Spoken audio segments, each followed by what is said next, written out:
Hey fishing friends, welcome back to eFishin. I'm Rodney, and today, well, we're going to put some line on this new Lews Baitcaster I got. It's one of their speed spools. Anyways, well, let's put line on this thing. Before we get started, on your spool, if you look right here, you can see there's a difference when it goes from here, and then there's a little bit of more of an angle in here. I like to put my backing on to where it's just right in where the angles change on this spool. And some of your spools may not have that, but a lot of them do. Some of them even actually have a line engraved in there, or a couple of lines, and that can help you figure out where or how much backing to put on. So if you go to that, it's not too bad.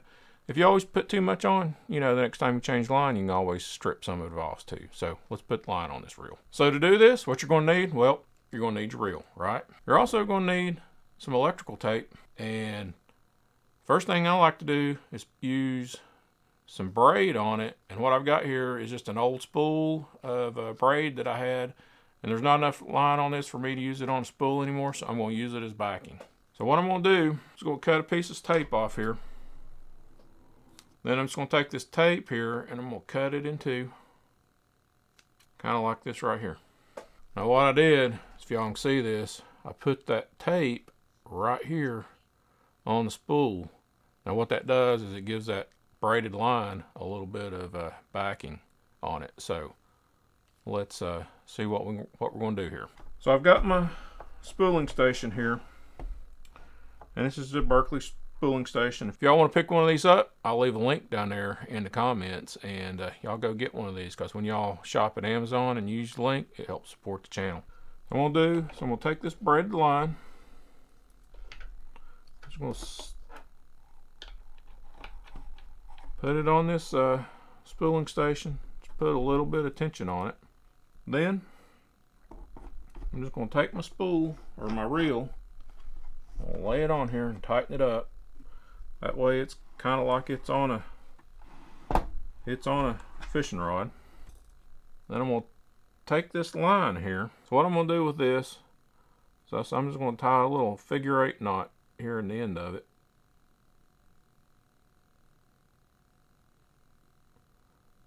Kind of like that, and then maybe take another turn on it, because we want a little bit of, we want a knot on the end of it, because what we're going to do, we'll show y'all here in a minute. So we got that knot there, and we'll just take some scissors,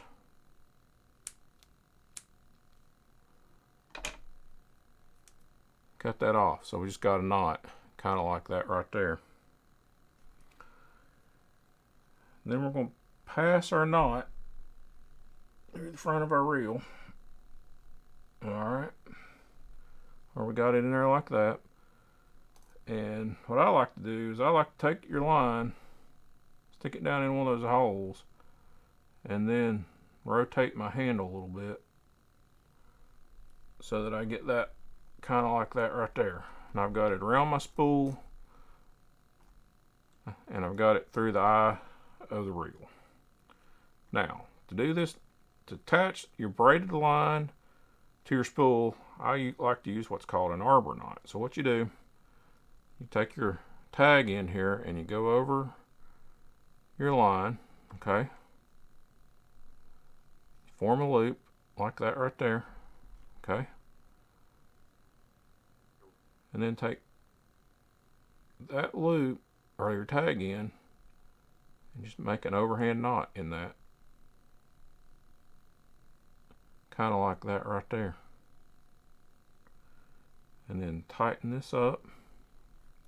And when you tighten it up, then you're going to want to pull that down where that little other knot is there too. Alright? So you got all that, kind of like this right here. Now you're going to take that and center that up in your spool. And pull your line to where you cinch that knot down. Like that right there. Alright. And then we're just going to, you can see how that's still slipping. Well, help with the braid will help control that a little bit. Start making your turns until it gets tight. Now we're just going to spool all this on here.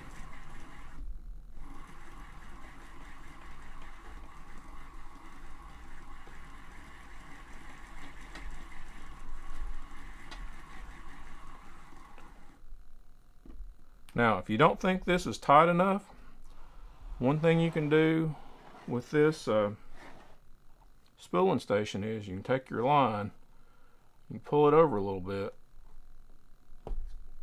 and just unhook this part right here and just squeeze it in a little bit, and that'll put a little more tension on your line. So we'll go back and we'll just keep winding this on.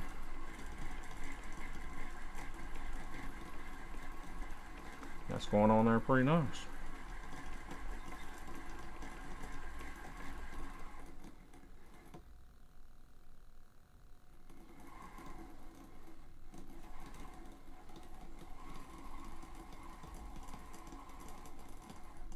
So one thing I like to do here is I like to come about halfway up the spool. So we don't have much more to go, but you don't want to come up too far on your spool, because then you won't have enough room on your spool to put your main line. So I think that's all we're going to do with the backing. So now let's get some main line and put on there. So y'all hold on for just a second. So what we've got is we've got our spool line here. We're just going to use some 14-pound mono. This right here is our backing line. And right here, all I've done is I've just attached that with a crazy Arbor knot. So all we're going to do now is we're just going to spool this on here.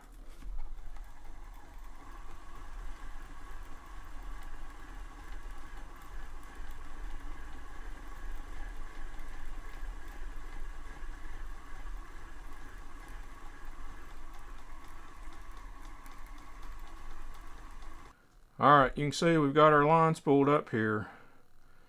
I don't know if y'all can see that or not, but there's about 1/8 of an inch there to the top of the spool. And that's as far as I like to take it.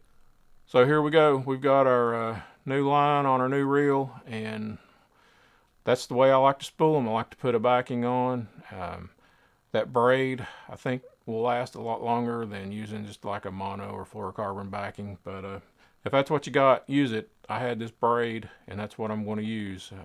Probably got enough to do another reel too. So I'm Rodney with eFishin. This is how I do it. If you got a better way to do, let me know down there in the comments. We'll talk about it. Anyways, we'll catch y'all out on the water next time. We're out.